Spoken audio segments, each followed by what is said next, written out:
There are several things that can happen. The big one is Marvel Infinite. Is MVCI going to be... Is this going to be the first EVO in a long time where Marvel vs. Capcom is going to be gone? Number one. Number two, is Smash Melee going to go to the wayside to Smash 4 and there's only going to be one Smash game? That's a big one. Quick boiling down of what happened to Marvel Infinite. Great game to play. Some characters I love, but ultimately the roster and the DLC choices were very poor. So a lot of people were missing their characters. The X-Men didn't make it. The graphic style was not good. The overall look of the game looked worse than the previous Marvel vs. Capcom by many people's accord, and including mine. And so many aspects of the game just didn't feel well produced, and that was ultimately what boiled down to nobody pretty much buying it. It just dramatically underperformed sales-wise, and we haven't heard anything really about the game since the last patch, which was a couple weeks ago. Smash for Wii U. Oh, that was, yeah, this one was known. Yeah. So, okay, not a surprise. Dude, the one I'm more curious about is what the hell is Nintendo going to do with the Switch version of Smash now? Are they just going to take the Wii U version and port it over and add a couple of things, or are they going to make a whole new Smash game? I'm really curious. EVO will always be a Street Fighter tournament, and it's just the way it is. It's grassroots is from people that grew up making Street Fighter tournaments, so it's always going to be that way. The big question is 3 ArcSys games, BlazBlue, Cross Tag, there's BlazBlue's Cross Tag, Dragon Ball, and Guilty Gear. Are they going to put 3 Arc System Works games into EVO?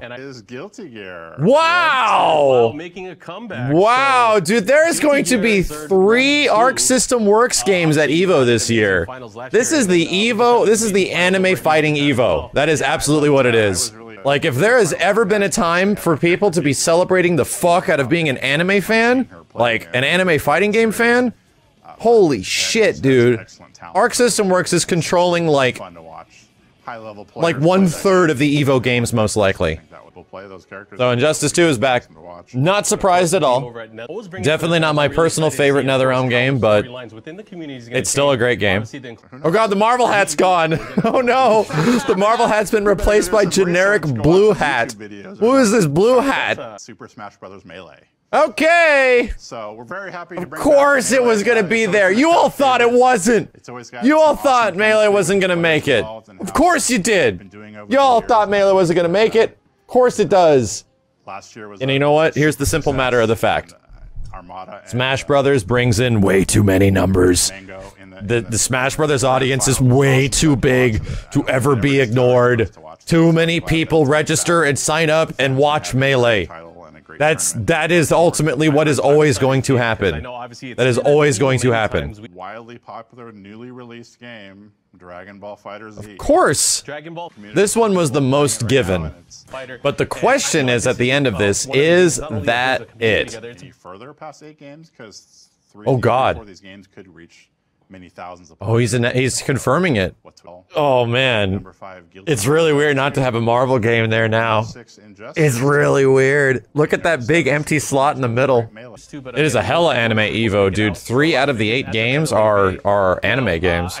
If there's one game that has carried tournament prowess longer than any fighting game of all time, it's absolutely Melee.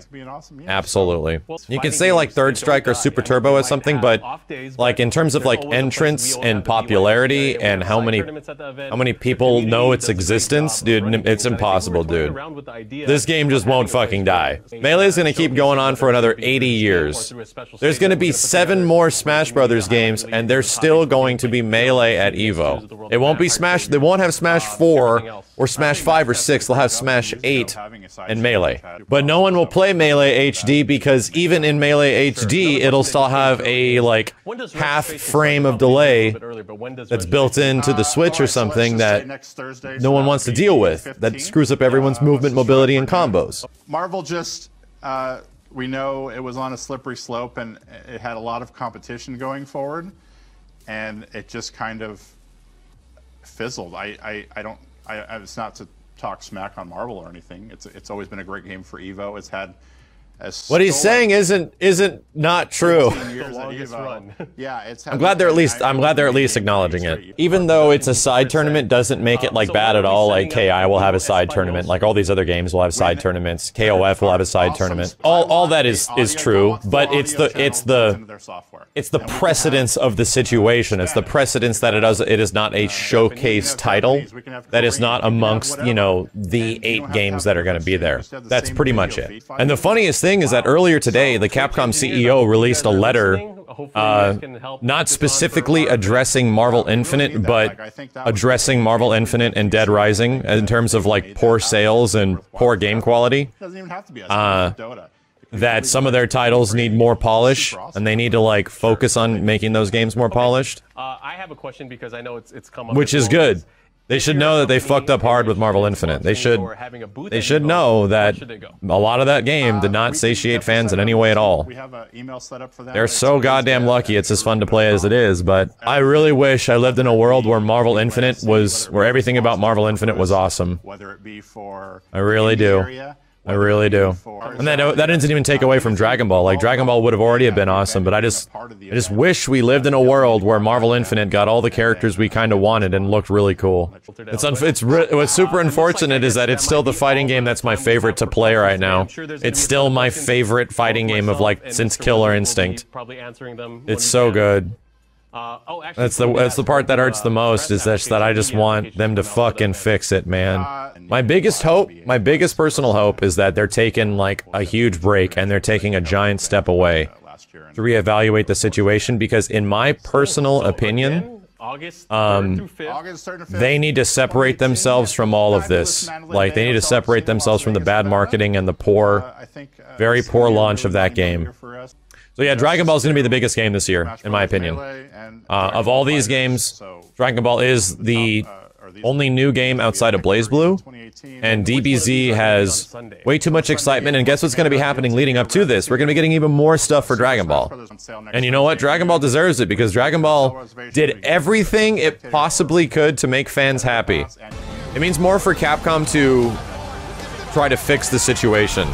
Like, if that means they gotta release another fighting game down the line that actually makes everybody happy, that's good. But the fact that SF5 and then Marvel, their 2 back-to-back flagship fighting game titles, severely underperformed.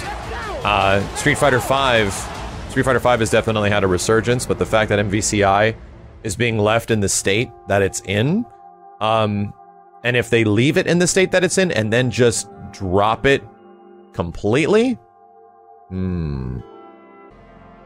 that ain't no CapGod status at all. And you know what? No, I don't specifically like, and I'm not.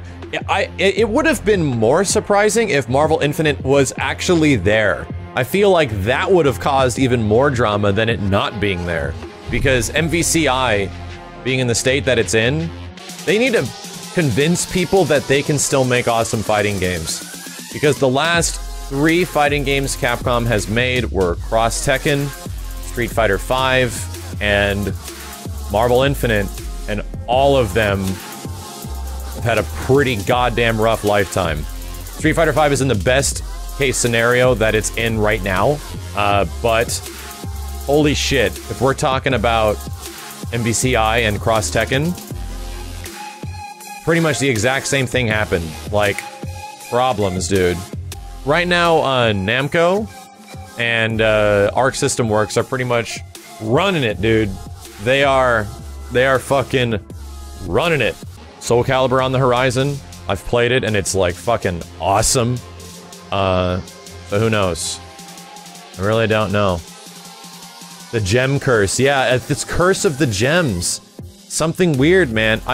The ultimate answer is that Capcom needs to step away from these. They need to step away from these versus crossover things for a little bit, because ultimately they do the best if they just focus on their own thing, and Street Fighter V was technically like a Sony joint as well, because Capcom was not doing hot back in 2014, 2015. Let's just get a game with a budget that is focusing on Capcom characters. Like, let's just get a game that actually has a budget that gives us real Capcom versus Capcom characters. That That would be quite nice.